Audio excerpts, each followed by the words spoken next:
యేసుక్రీస్తు నామములో మీకు అందరికీ వందములు. మనిషికి హృదయంలో అనేకమైనటువంటి చెడు తలంపులు, చెడు ఆలోచనలు వస్తూ ఉంటాయి. ఈ ఆలోచనలన్నిటి కూడా మనిషి తనకు తాను కంట్రోల్ చేసుకోలేడు.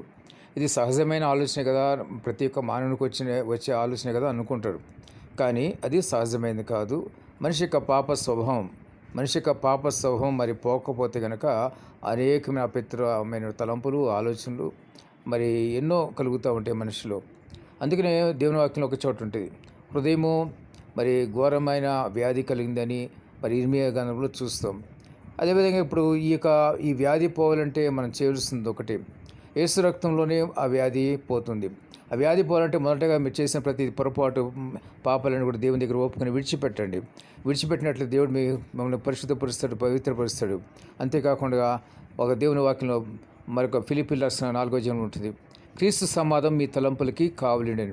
మన తలంపులకు కావలి ఉంచేది దేవుని యొక్క సమాధానం. దేవుని యొక్క పరిశుద్ధాత్మ దేవుడు మనలో నివసిస్తున్నప్పుడు మన తలంపులకి దేవుని యొక్క కాపుదల ఉంటుంది.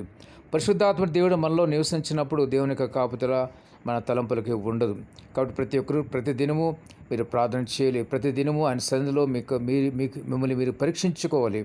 దావీదు చెప్పిన విధంగా నన్ను పరీక్షించి పరిశోధించమని కాయస్కరమైన మార్గం నా ఉన్నదేమో చూడమని దావీదు మరి ఆ మాట పలుకుతున్నాడు.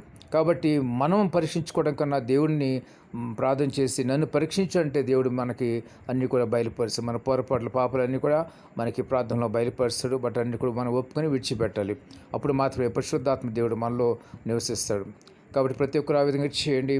దేవుని రాకడ సమీపంగా ఉన్నది.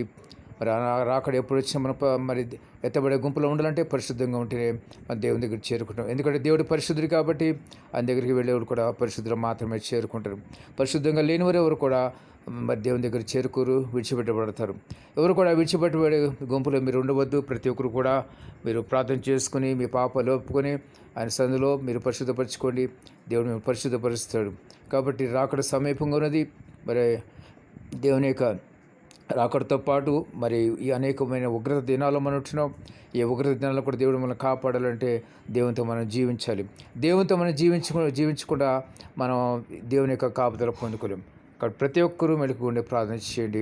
మీరు శోధనలో ప్రవేశించుకున్నట్లు మెలకు ఉండే ప్రార్థన చేసి దేవుని వాక్యం సెలవిస్తుంది. కాబట్టి మీరు మొదటి జామున మరి దేవుని సన్నిధికి వచ్చి ప్రార్థించమని దేవుని వాక్యం ఉంటుంది. కాబట్టి మీరు ప్రతి దినం ఉదయమే 3 లేక 4 గంటలకి వచ్చి ప్రార్థన చేయండి. ఎంతో చక్కగా ఉంటుంది, ఎంతో మీకు నెమ్మది కలుగుతుంది. దేవుడి మాటలు మీకు అందరూ దీవించి ఆశీర్వదించును గాక. ఆమేన్.